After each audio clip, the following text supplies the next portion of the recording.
ఈ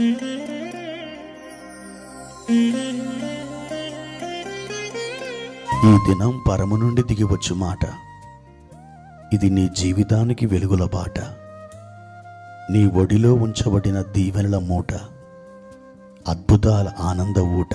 జనవరి 18 సంవత్సరమంతా మీరు బైబిల్ చదివి ముగించడానికి ఈరోజు మీరు చదవలసిన లేఖన భాగం ఉదయం ఆదికాండం 43, 44 మరియు 45 అధ్యాయములు, సాయంత్రం మత్తయి సువార్త 12వ అధ్యాయము 24 నుండి 50 వరకు. ప్రియమైన దేవుని బిడ్డలారా, ఈ ఉదయకాల సమయంలో మీ అందరికీ నా వందనాలు తెలియజేస్తున్నాను. దేవుని బిడ్డలారా, ఎలా ఉన్నారు? బాగున్నారు కదూ? దేవుని ప్రశస్తమైన సన్నిధి మీకు నిత్యము తోడే ఉండుగాక. ఈరోజు ఏ ఏ పనులు మీరు చేయాలని తలంచారో, మీ నోటీసులో ఏ ఏ కార్యక్రమాలు ఉన్నాయో వాటన్నిటిలో మీరు జయాన్ని పొందుకుందరుగాక. ప్రియ దేవుని బిడ్డలారా, ప్రభువారు మనకిచ్చిన ఒక మాటను చదువుకుందాం. యెహెజ్కేలు గ్రంథం 37వ అధ్యాయము 4వ వచనం. అందుకు ఆయన ప్రవచనమెత్తి, ఎండిపోయిన ఈ ఎముకలతో ఇట్లనుము, ఎండిపోయిన ఎముకలారా, యెహోవా మాట ఆలకించుడే. ప్రియమైన దేవుని బిడ్డలారా, అనేక వేల సంవత్సరాల క్రితం భక్తుడైనటువంటి యెహెజ్కేలుకి దేవుడు ఒక దర్శనం ఇచ్చాడు. ఆ దర్శనములో ఒక పెద్ద లోయ, ఆ లోయలో విస్తారమైన ఎండిపోయిన ఎముకలు కనపడ్డాయి. ఆ ఎముకల మధ్య దేవుడు యెహెజ్కేలుని నడిపిస్తున్నాడు. దేవుడు అంటున్నాడు, నరపుత్రుడా, ఈ ఎండిపోయిన ఎముకలు బ్రతకగలవా? అప్పుడు ప్రవక్త అయినటువంటి యెహెజ్కేలు అన్నాడు, అయ్యా, అది నీకే తెలియను. దేవుడు అన్నాడు, నరపుత్రుడా, ఈ ఎండిపోయిన ఎముకలతో నువ్వు మాట్లాడు, ఈ ఎముకల్ని బ్రతుకమని చెప్పు. మాంసము నరములు పొదిగించబడి చర్మం కప్పబడినట్లుగా నలుదిక్కుల నుండి జీవాత్మ బయలుదేరి వచ్చి ఆ ఎముకల్లోకి వాటిలోకి ప్రవేశించి విస్తార సైన్యముగా లేపబడినట్లుగా నీవు ప్రవచనమెత్తి మాట్లాడు అని దేవుడు నరపుత్రుడు అనబడిన యెహెజ్కేలుతో సెలవిచ్చాడు.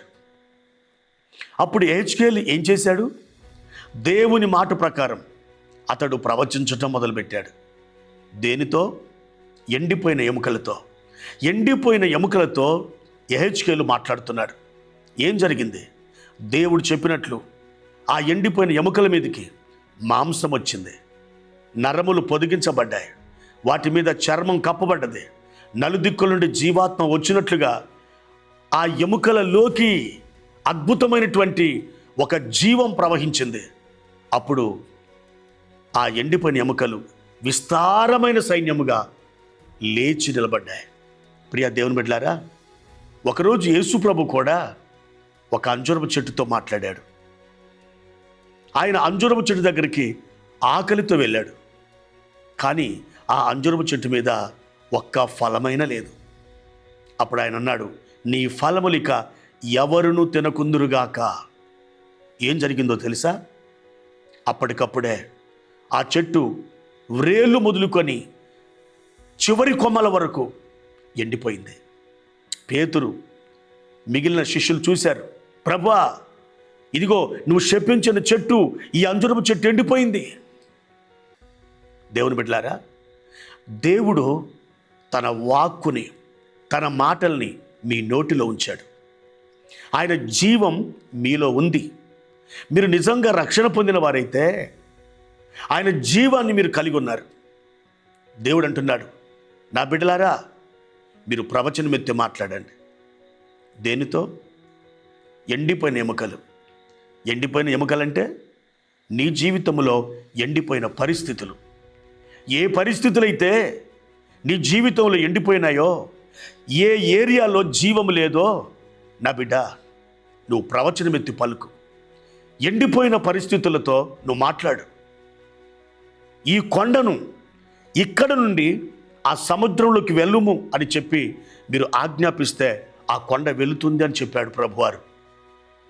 ప్రియ దేవుని బిడ్డలారా, నీకున్న వ్యాధితో నువ్వు మాట్లాడు, నీకున్న రోగంతో నువ్వు మాట్లాడు, నీకున్న సమస్యతో నువ్వు మాట్లాడు, నీకున్న పరిస్థితులతో నువ్వు మాట్లాడు. ఆ పరిస్థితులతో నువ్వు మాట్లాడి నీవు ఆజ్ఞాపించి వాటిని నీ జీవితంలో నుండి వైదొలగింపచేయి. దేవుడు తన వాక్కుని, అధికారము గల తన మాటని నీ నోట ఉంచాడు కనుక నీవు నోరు తెరిచి పలికితే అవి ఆయన మాటలే గనుక అవి జీవముతో, శక్తితో, అధికారముతో బయలుదేరి మీ జీవితంలో గొప్ప అద్భుతాలు జరిగిస్తాయి.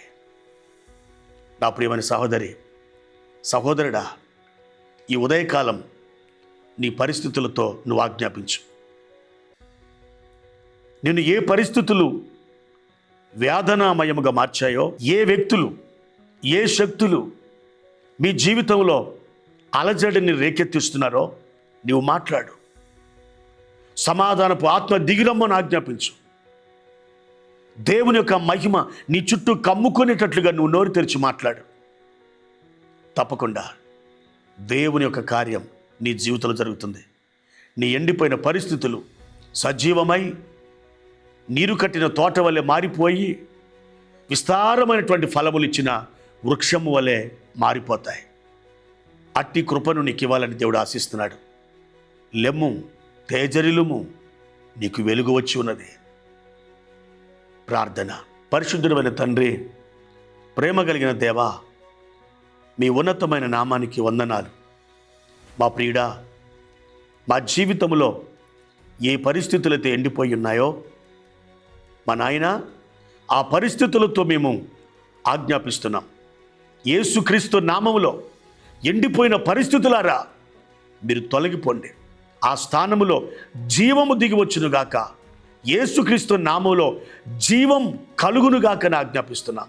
మా తండ్రి, మా ప్రియులను దీవించి మా ప్రియుల జీవితాల్లో ఉన్నతమైన ఆశీర్వాదాలు కుమరించి మహిమ పొందుమని, వారి పోరాటములలో జయము దయచేయమని యేసుక్రీస్తు నామములో ఈ ప్రార్థన అడుగుచున్నాను తండ్రి. ఆమేన్.